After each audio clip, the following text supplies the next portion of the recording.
is, God didn't say that my people perish because devil is powerful. मैं ये कह रहा हूँ कि परमेश्वर ने ये नहीं बोला कि मेरे लोग नाश होते हैं क्योंकि शैतान बड़ा शक्तिशाली है. He said my people perish because they lack my knowledge. परमेश्वर ने बोला मेरे लोग इसलिए नाश होते हैं कि उनको ज्ञान की कमी है. Now think about this, okay? So this guy who is not a believer but he understands God's principles. तो ये आदमी जो विश्वासी नहीं है लेकिन परमेश्वर के सिद्धांतों को जानता है. He knows if you want increase or if you want to eat a certain kind of fruit, then you need to sow a certain kind of seed. उसको इतना पता है अगर आपको बढ़ोतरी चाहिए या एक तरह का फल खाना है तो उसका बीज आपको बोना पड़ेगा. And he takes those seeds, वो he बीज plants लेगा. it and starts to water it every day. वो उस बीजों को लेकर के उसको हर दिन पानी देता है. And this guy और who ये is आदमी- super religious, ये आदमी जो बहुत ज्यादा आत्मिक है, who sees Jesus 6 times in a day, जिसको दिन में 6 बार यीशु दिखाई देते हैं and angels bring his breakfast, lunch and dinner, और स्वर्गदूत उसके लिए ब्रेकफास्ट लंच और डिनर लेके आते हैं. and he says, I'm gonna pray ये कहता है मैं प्रार्थना करूंगा and I'm gonna get a fruit. और मुझे फल मिलेगा. And he says, God says. और कहता है परमेश्वर ने ऐसा बोला है मुझे. Just because somebody says God says doesn't mean God says. सिर्फ इसलिए कि कोई कहता है कि परमेश्वर ने मुझे ये बोला है तो इसका मतलब ये नहीं कि परमेश्वर ने उसको बोला है. Don't be gullible, church. इतने आसानी से मूर्ख मत बनो church. Okay? It's time we grow in the word so nobody can deceive us. वचन है, वचन में बढ़ने का समय है ताकि कोई भी हमें धोखा न दे सके. All right, now tell me. Will this guy ever get fruit? Tell me. क्या इस आदमी को कभी फल मिलेगा? खुद बताओ. But he's fasting 40 days. और वो तो 40 दिन उपवास कर रहा है.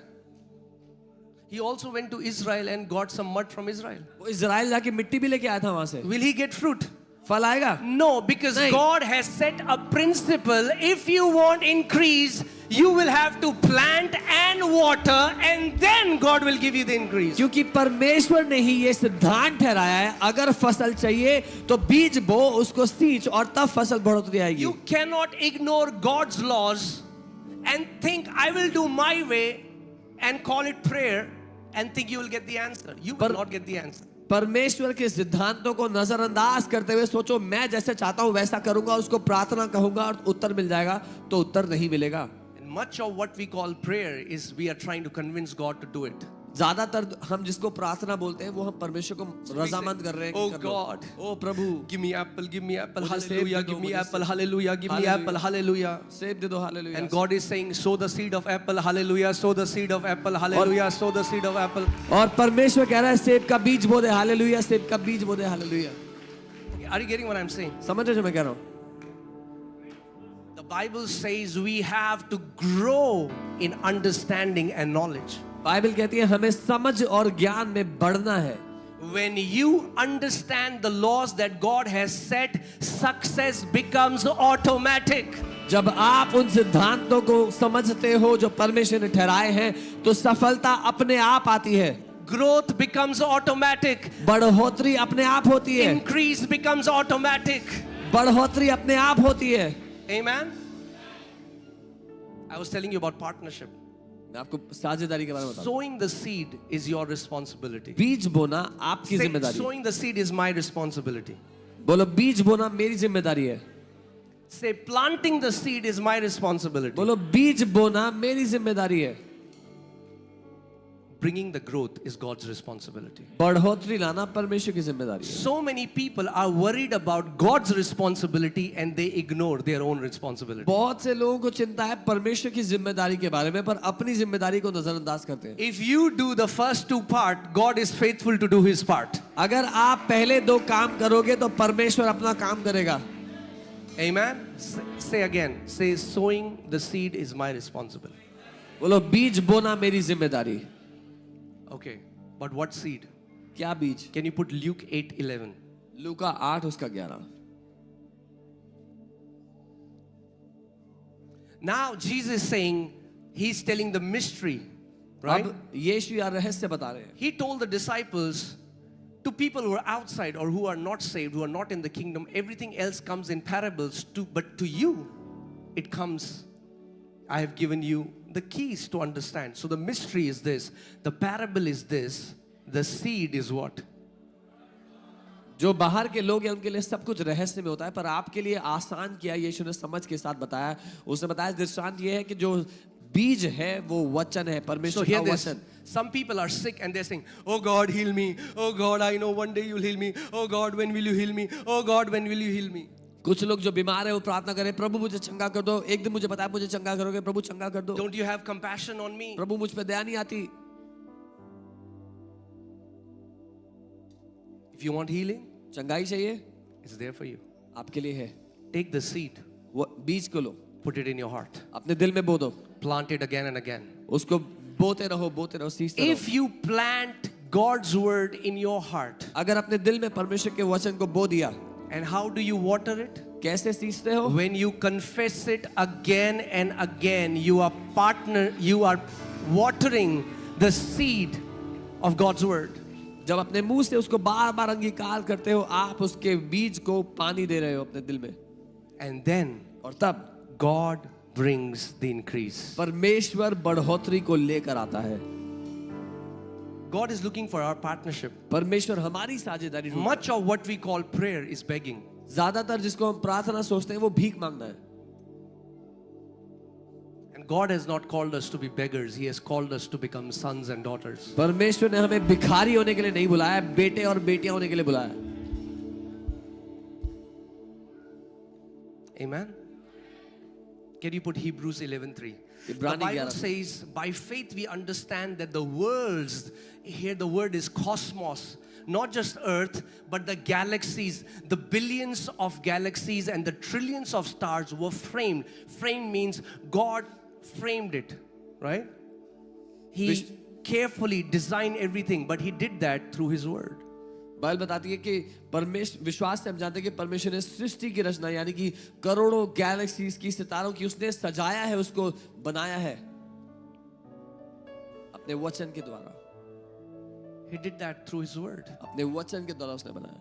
His word is the creative force. उसका जो वचन है वो सृष्टि करने वाली ताकत है। The Bible you're holding in your hand is the very word through which God designed this entire cosmos. जो बाइबल आपके हाथ में है वो वही ताकत, वही वचन है जिसके द्वारा परमेश्वर ने पूरी सृष्टि बनाई।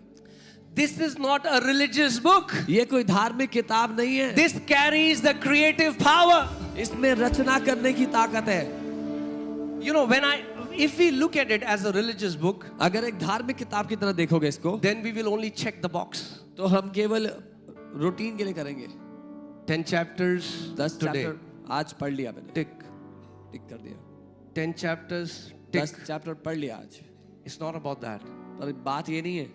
You take the seed of God's word. परमेश्वर के वचन का बीज लो। Now, okay. Now let me add. If I take a seed, अगर मैं एक बीज लेता हूँ, will it produce fruit? क्या वो फल लाएगा? Come on. For the seed to bring fruit, it has to enter the soil. बीज को फल लाने के लिए उसको मिट्टी में जाना होगा पहले। Let me ask you this question. एक सवाल करता हूँ आपसे, If you read 10 chapters a day, अगर 10 चैप्टर पढ़ोगे रोज, does it enter your heart? आपके दिल में उतर रहा है वो? If it doesn't enter your heart, अगर आपके दिल में नहीं उतर रहा, it was a religious discipline. तो एक धार्मिक अनुशासन था। The Bible says, the entrance of your word produces light. Bible कहती है तेरे वचन का प्रवेश प्रकाश लेकर आता है। For God's word to produce and create things in our life, it has to enter our heart. परमेश्वर का वचन हमारी जिंदगी में कुछ बनाए, कुछ सृष्टि करे, उसके लिए उसको हमारे दिल में जाना होगा पहले। Amen. आमीन। What if I tell you that you don't have to beg another day in your life? क्या होगा अगर मैंने आपसे कहा कि आपको अपनी जिंदगी में एक और दिन भी भीख नहीं मांगनी पड़ेगी कभी? Okay, let me tell you. People who beg from God are those who do not know the promises that God has already kept for His children. जो लोग परमेश्वर से भीख मांगते हैं वो हैं जो उन वायदों को नहीं जानते जो परमेश्वर ने हमारे लिए पहले से रखे हुए हैं। Can you put 1 Peter 1:3? पहला पत्रस 1:3, and then we'll see 3, 4, 5. I want to show you something, okay?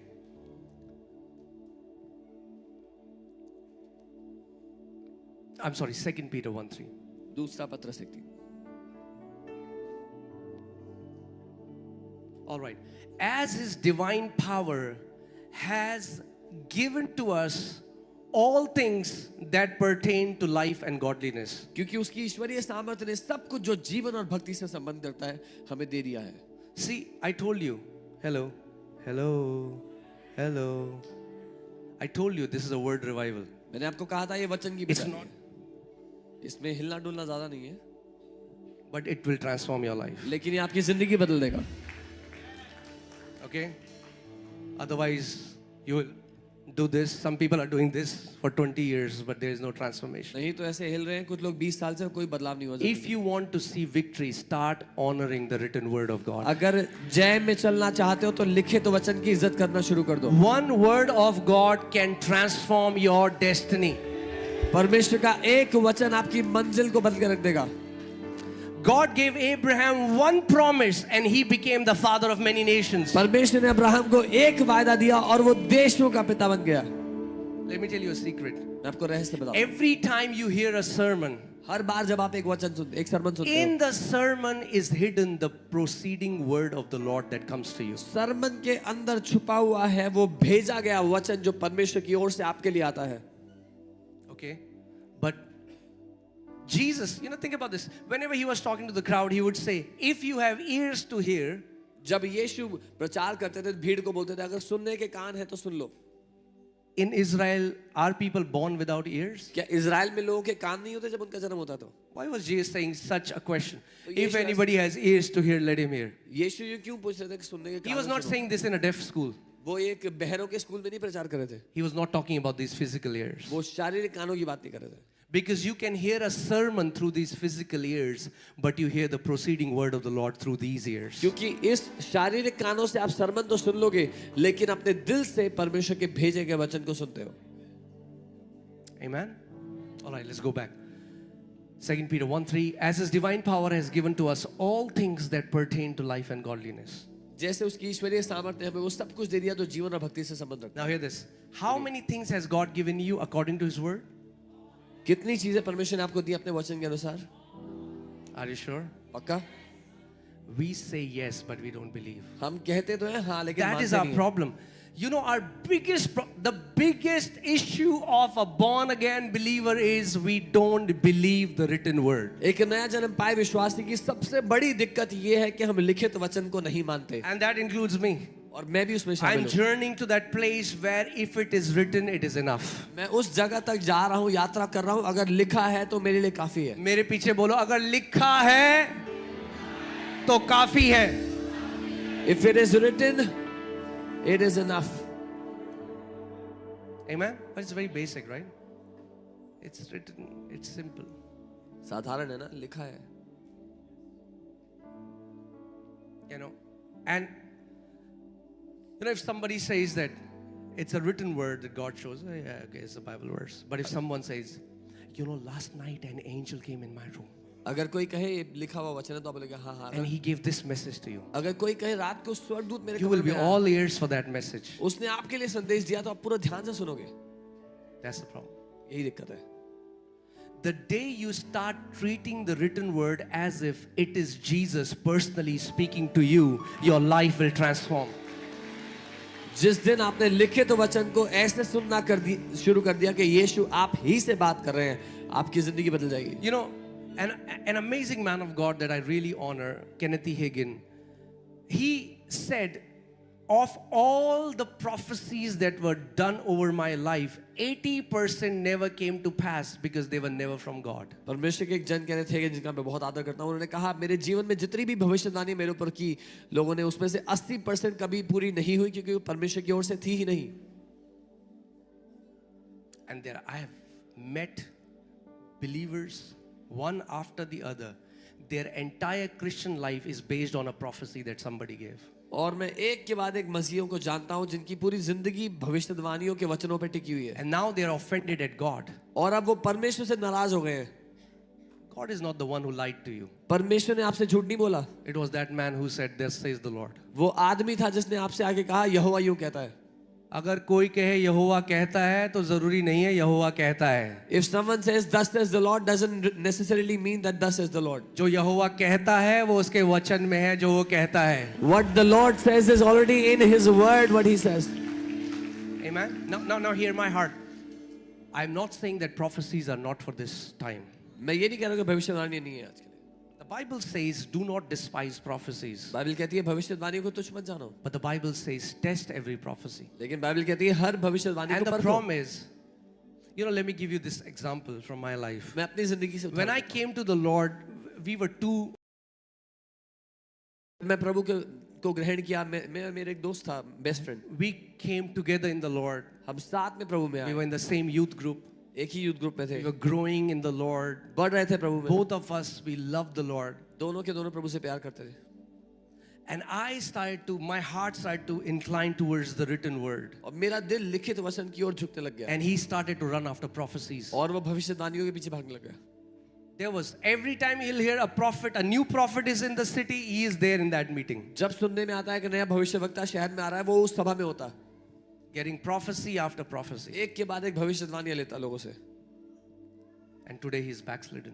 और आज वो प्रभु से पीछे मुड़ चुका है. He says, I don't believe in the Lord. वो कहता है मैं नहीं मानता परमेश्वर को. Because so many people deceived him in the name of prophecy. क्योंकि इतने लोगों ने उसको धोखा दिया भविष्यवाणी के नाम पे. Let me tell you one thing. एक बात बताता हूँ. A prophecy that is done over you, एक भविष्यवाणी जो आप पर की जाए, it may or may not come to pass depending upon whether it was given by God or not. हो सकता है वो पूरी हो सकता है ना हो, निर्भर करता है परमेश्वर की ओर से थी या नहीं. But if you stand on what is written, it is eternal, it is unchanging, this word will never deceive you. लेकिन अगर आप लिखित वचन पे खड़े हो गए तो ये कभी भी आपको धोखा नहीं देगा. ये अनंत के लिए ठहरा हुआ वचन है. Amen. Today, if somebody comes and calls somebody and says, I see, oh, God is blessing you, brother. Amen. मैं देख रहा हूँ प्रभु तुम्हें ब्लेस कर रहा है, तो नाचने लग जाएंगे आमीन बोल के. There are 8,000 promises for you in the Bible. 8,000 वायदे हैं आपके लिए वचन में. The Bible is screaming that God has blessed you with every spiritual blessing in the heavenly places in Christ Jesus. Bible से ला रही है कि परमेश्वर ने सारे आत्मिक वरदानों से आपको पहले ही दे दिया है, ब्लेस कर दिया है. You have to reach to a place when you read that in the Bible, you should do in your room. Amen. आपको उस जगह आना है जब बाइबल में कुछ पढ़ लिया तो नाचने लग जाओ आमीन बोल के. You should be as excited for the written word as you are for a prophecy that is released over your life. उतना ही उत्साहित हो जाओ एक लिखित वचन के लिए जितना भविष्यवाणियों के लिए होते हो. Amen. And I'm telling you, it just breaks my heart to see where he is today. मेरा दिल टूटता है देख के कि वो आज कहाँ पे. Somebody came and said, God is showing me you will have an automobile business. Go and buy a car. किसी ने आके कहा परमेश्वर मुझे दिखा रहा है कि तुम्हारा गाड़ी का बिजनेस होगा, जाओ गाड़ी खरीदो. Took a loan, उसे लोन लिया, got a car. गाड़ी खरीदी. Business went down. Then he went to that man. He said, what happened? He said, oh, I'm seeing there is a delay. There is a curse in your life. It's always never enough. उस आदमी के पास गया, बोला क्या हुआ? मैं देख रहा हूँ एक डिले है तुम्हारी लाइफ में, एक कर्ज है, कभी भी काफी नहीं होगा, ये करो. Then ran after somebody else. But he never went to the word. और कभी वचन के पास नहीं गया वो. And today he's offended. He feels betrayed by God. उसको लगता है परमेश्वर ने उसको धोखा दिया है. And he has gone away in the world. और वो दुनिया में जा चुका है.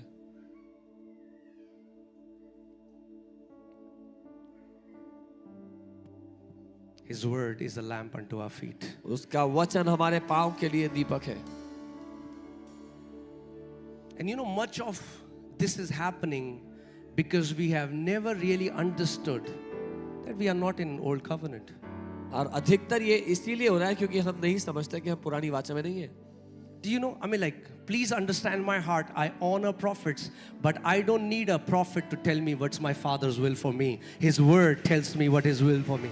मैं आपको बता रहा हूँ, मैं दिल से भविष्यवक्ताओं का आदर करता हूँ, लेकिन मुझे किसी भविष्यवक्ता की आवश्यकता नहीं है. मेरे पिता की इच्छा मुझे बताने के लिए उसका वचन मेरे लिए काफी है.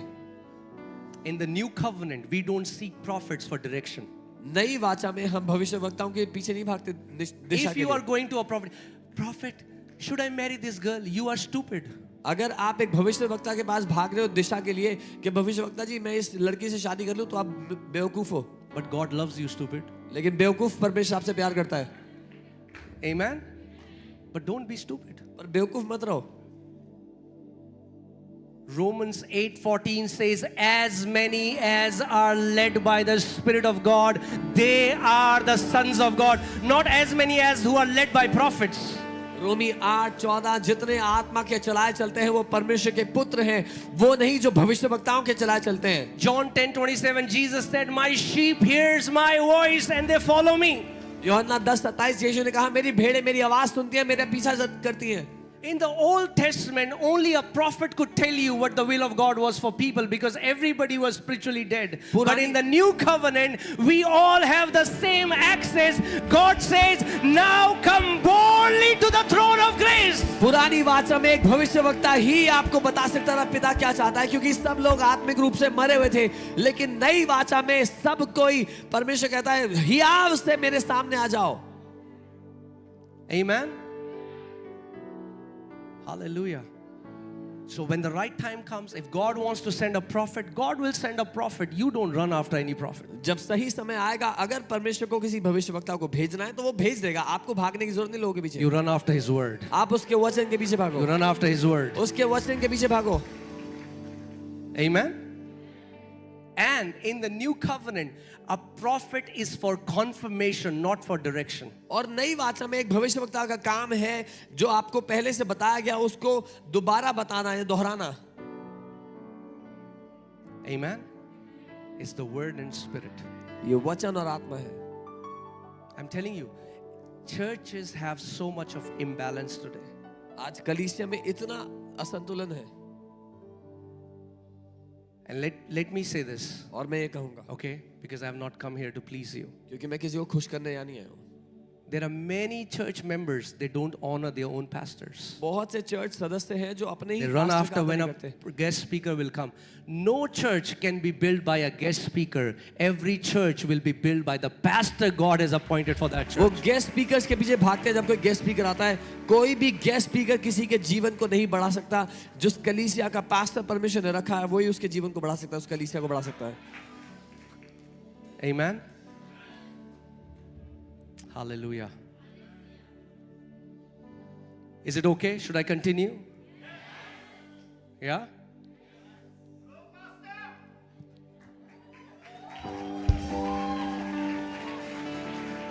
Amen. I'm telling you. Okay, let's go back to that scripture. 2 Peter 1:3. So how many things has God given you? कितनी चीजें परमेश्वर ने आपको दी हैं? Okay. Now we have to understand that God's reality is different than our reality. हमें समझना है कि परमेश्वर की हकीकत हमारी हकीकत से अलग है। God's reality is what He has said in His Word. Many times our reality is what we feel, what we can smell, what we can see, what we can touch. परमेश्वर की हकीकत वो है जो उसने अपने वचन में हमें कह दिया है।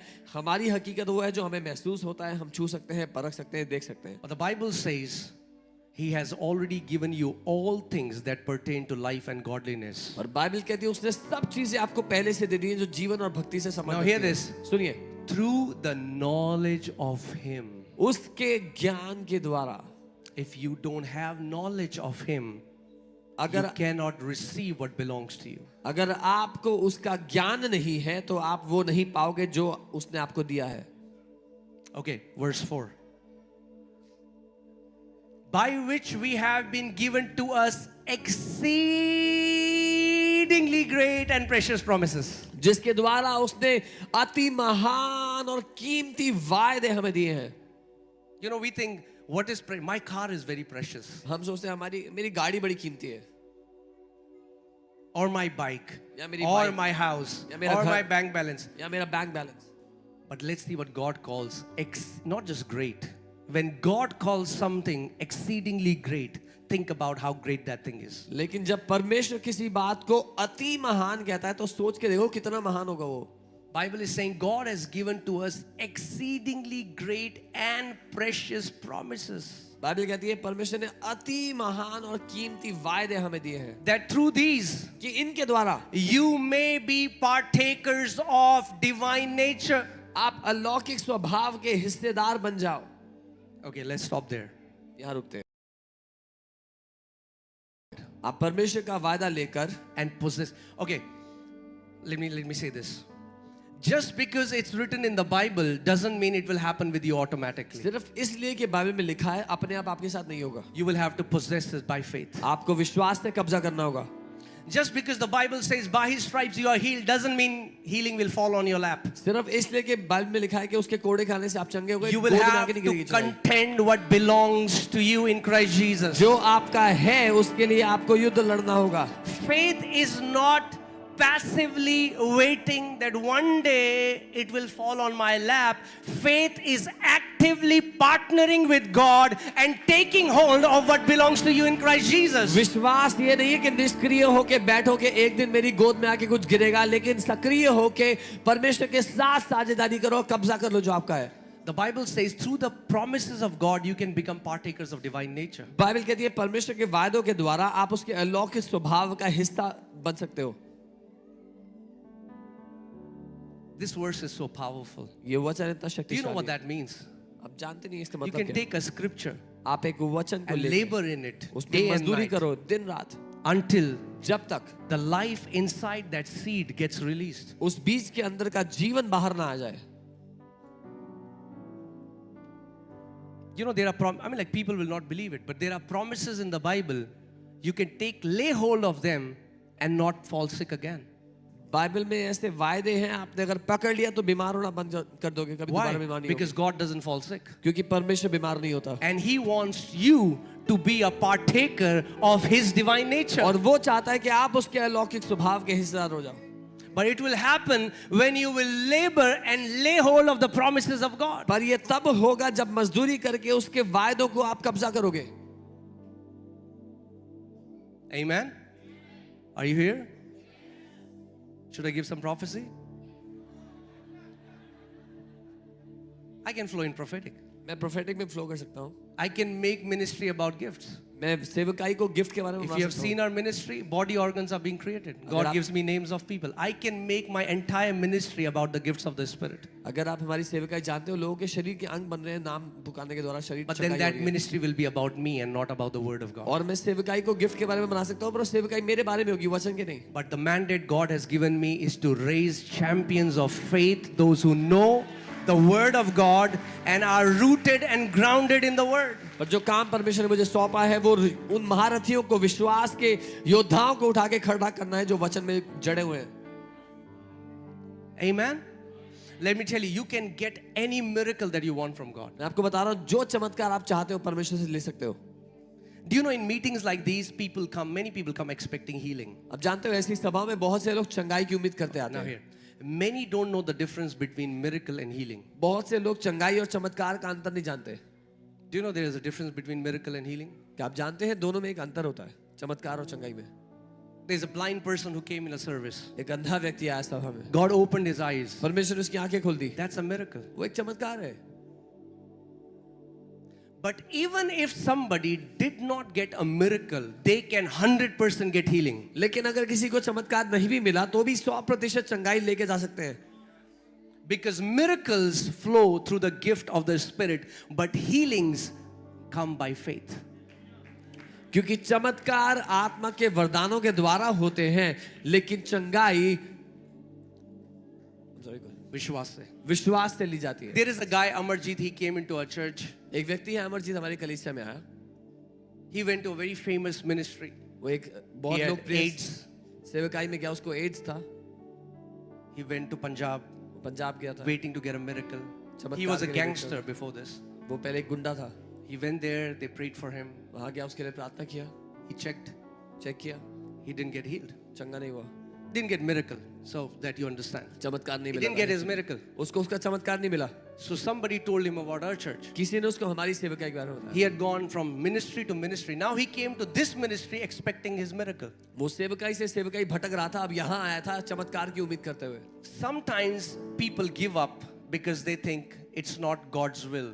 कई बार लोग हार मान लेते हैं ये सोच के कि परमेश्वर की इच्छा नहीं है कि वो चंगे हो So he came to our church वो चर्च में आया and he came to me and he cried and he said, I don't want to die. He was in the last stages of his sickness. मेरे पास आया रोने लगा कहता मैं मरना नहीं चाहता वो बीमारी के आखिरी दौर में था And doctors had told him that you will have a very painful death. Doctor ने कहा था बड़ी दर्दनाक मौत होगी उसकी He will not pray for. मैंने कहा मैं प्रार्थना नहीं करूंगा Because what was he expecting? वो क्या उम्मीद कर रहा था A miracle.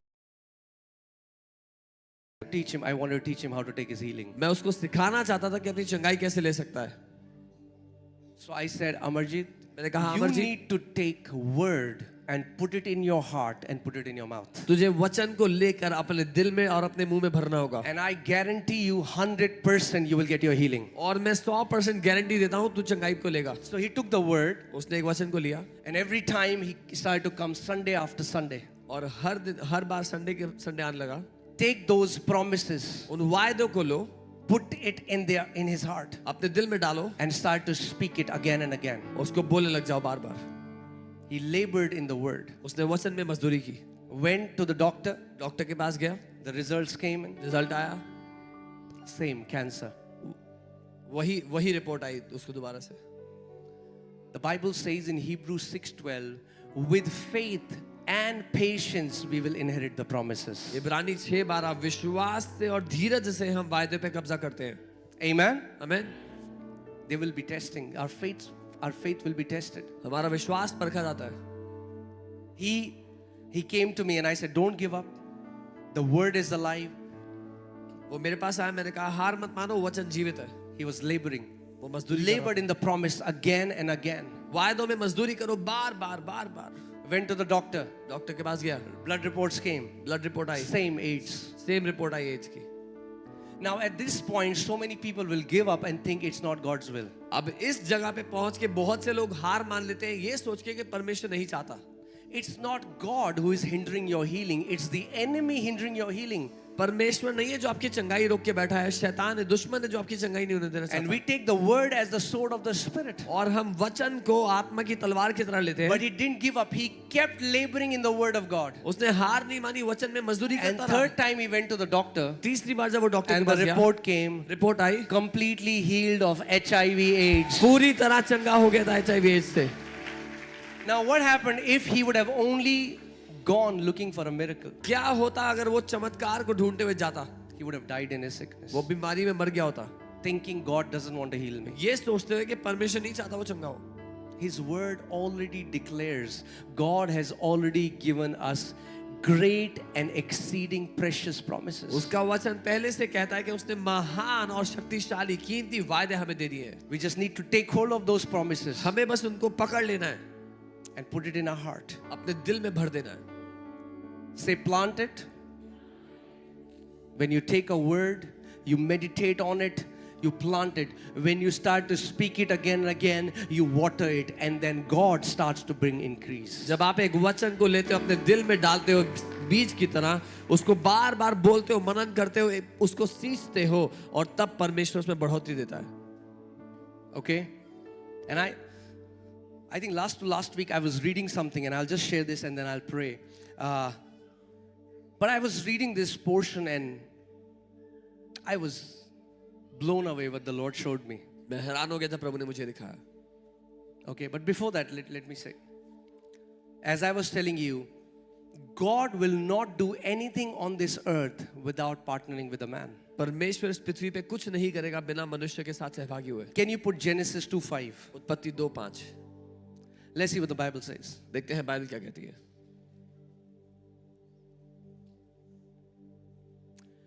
Before any plant of the field was in the earth, and before any herb of the field had grown, for the Lord had not caused it to rain on the earth, and there was no man to till the ground. तब मैदान का कोई पौधा भूमि पर ना था और ना मैदान का कोई छोटा पेड़ उगा था, क्योंकि यहोवा परमेश्वर ने पृथ्वी पर जल नहीं बरसाया था और भूमि पर खेती करने के लिए मनुष्य God भी नहीं था। did not cause the rain to come until there was man to till the ground. परमेश्वर ने तब तक बारिश नहीं करवाई जब तक मनुष्य नहीं था भूमि की खेती करने के लिए। How many of you have heard the story of God parting the Red Sea? कितने लोगों ने सुना है परमेश्वर की वो कहानी जो परमेश्वर ने समुद्र को दो भाग किया? Who parted the Red Sea? किसने दो भाग किया था? Huh? Did Moses? मूसा ने क्या किया था? No. नहीं। God? परमेश्वर? No. नहीं। Both of them together? दोनों साथ में? Yes. हाँ। God told Moses, stretch forth your rod.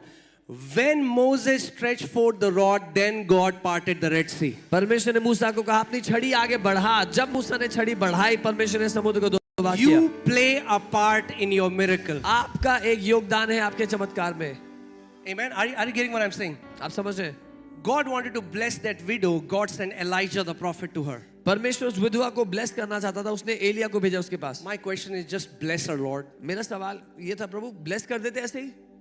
God will not do anything on this earth without partnering with a man. परमेश्वर पृथ्वी पे कुछ नहीं करेगा मनुष्य के साथ साझी हुए बिना। In Acts chapter 10, an angel comes before Cornelius and says, call the man Simon and he will tell you the words of life. My question is, angel, why don't you preach the gospel and save Simon's time? प्रेरितों के काम 10वें अध्याय में एक स्वर्गदूत आता है कॉर्नेलियस के पास, कहता है शिमोन नाम के व्यक्ति को बुलाओ। मेरा सवाल है, स्वर्गदूत जब तू आया है तो सुसमाचार सुना दे, उसका टाइम बचा ले। No. नहीं। Heaven cannot do anything on this earth without the partnership of God. स्वर्ग पृथ्वी पे कुछ नहीं कर सकता बिना पृथ्वी की पार्टनरशिप के। Okay, now I'll just... Okay, since you all are so excited, let me just finish quickly. Okay, Ezekiel 37. I want to show you something, okay, so that you understand that what God wants in your life. 37:1. Okay, are you ready? Okay. The hand of the Lord came upon me and brought me out in the spirit of the Lord and set me down in the midst of the valley, and it was full of bones. परमेश्वर का हाथ आया, उसने मुझे परमेश्वर की आत्मा ने लिया और उस तराई में रख दिया जो हड्डियों से भरी हुई थी। Okay, verse 2. Then he caused me to pass by them all around, and behold, there were very many in the open valley, and indeed they were very dry. और तो वो मुझे उस तराई में से ले गया और मैंने देखा बहुत सारी हड्डियां थी और बहुत सूखी हुई थी। And he said to me, Son of man, can these bones live? तब उसने मुझसे सवाल किया, पूछा मनुष्य के पुत्र क्या ये हड्डियां जी सकती हैं? Many times God wants to take our attention, कई बार and he's asking the possibility because it's a partnership. Okay, so I answered, oh Lord, you know. कई बार परमेश्वर हमारा ध्यान चाहता है और उसने उससे सवाल किया और उसने कहा, मैंने कहा यहोवा तू ही जानता है। Okay, now hear this. Are you ready? Then he said to me, prophesy to these bones and say to them, O dry bones, hear the word of the Lord. तब उसने मुझसे कहा, इन हड्डियों से भविष्यवाणी करके कहे, हे सूखी हड्डियों यहोवा का वचन सुनो। Now let me ask you this question. Who is saying this? कौन कह रहा है ये? Okay, next verse.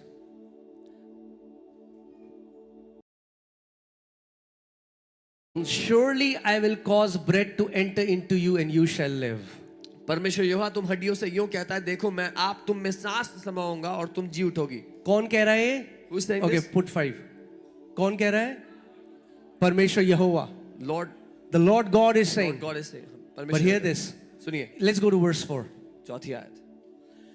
God tells Ezekiel, परमेश्वर एजेकियल को बोलते हैं, say this, ये बोलो, prophesy. Then he's telling him what to say. वो उसको बता रहे हैं क्या भविष्यवाणी O करनी है। dry bones, हे सूखी हड्डियों, hear the word of the Lord. यहोवा के वचन सुनो।